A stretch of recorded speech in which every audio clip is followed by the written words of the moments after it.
Good morning from outside the Fairfield Inn here in Ukiah, California. Spent the night here, had dinner last night at a little Asian buffet that was mediocre at best. And I'm going to go check out the downtown area. I'm going to see what's here. I know there's a museum that opens in a couple of hours that I'm going to go check out, and some other things as well. So come along with me. Let's see what's here in Ukiah. And we're going to check out the county seat of Mendocino County.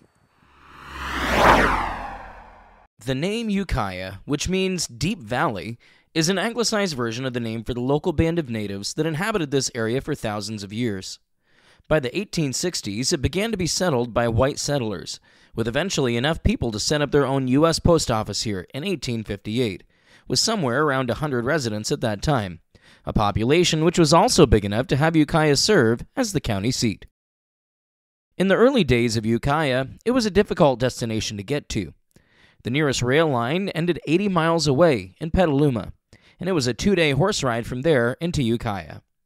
Eventually, Ukiah would be connected to the rail network with its own rail stop in 1889. The train station you see pictured here was built in 1929 by the Northwestern Pacific Railroad, but today doesn't seem to be used by any trains anymore. Ukiah has always had a firm connection to agriculture, with hops being an early crop that thrived here, but dwindled down by the late 1800s. Today, the area serves as part of California's well-known wine country, with grapes being the primary crop in the region. In keeping with its agricultural roots, there happened to be a farmer's market in town while I was here.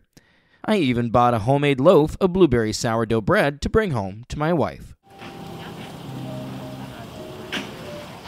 Redwood trees have also played a large part of the history of this region, with logging operations happening in the mid-1900s.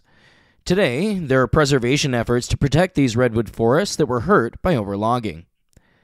Remnants of the redwood days of the past are still evident in the area. On one end of town, there is this quirky little spot that calls itself the world's largest redwood tree service station. That is literally just a section of a redwood tree that has been hollowed out and a roof thrown on top. Today, although the property is still an auto repair shop, the Redwood Service Station is no longer a service station. You can, however, walk into it and see a few displays inside about the history of the service station and some memorabilia from days gone by. In the 1960s, Ukiah became a place for young people seeking alternative and rural lifestyles. Those days firmly cemented Ukiah as an area for liberal political movements, and also a reputation for people smoking things other than tobacco, if you can read between the lines there. Many people still say that the area continues to have a hippie sort of culture here. Although, from my brief visit, it seems that there is a mix of all sorts of people here, not just the broad strokes that a quick internet search will paint about Ukiah. Speaking of paint, Ukiah is home to the Grace Hudson Museum and Sun House. Grace Hudson was a nationally known painter who called this place home. Her work was best known for the portraits that she painted of the local Pomo Native Americans, with many of her paintings viewed by audiences globally. I am not normally an art museum kind of guy. However, I knew that you could also tour her studio, which is on the property as well, the Sun House. So, I went. I have to say that I was shocked at how much I enjoyed looking at all of the artwork on display, and I also learned a lot about the local culture, as they have multiple displays about the people of the area, not just Grace and her own artwork. Unfortunately, the guy that runs the tours of the Sun House was not in for the day yet while I was here, so I was only able to walk around the gardens to get some outside shots of the Sun House, as my time here was limited, before I had to head on to the next stop on my trip to California.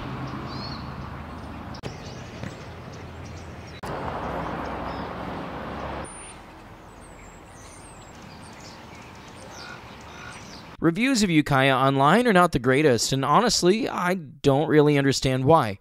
From this outsider's point of view, it is a town that appears to have a lot of life in it, with some art and music thrown in there, a rich history that tells many different stories, and kind people that were very pleasant to me during my stay. I kind of wish I had more time to see more of the natural area in Ukiah, with the redwoods and such being close by. However, I had a flight to catch and wanted to film one more town before I flew out of Sacramento. So make sure you subscribe to see my next California destination. We'll see you next time, somewhere else down the road.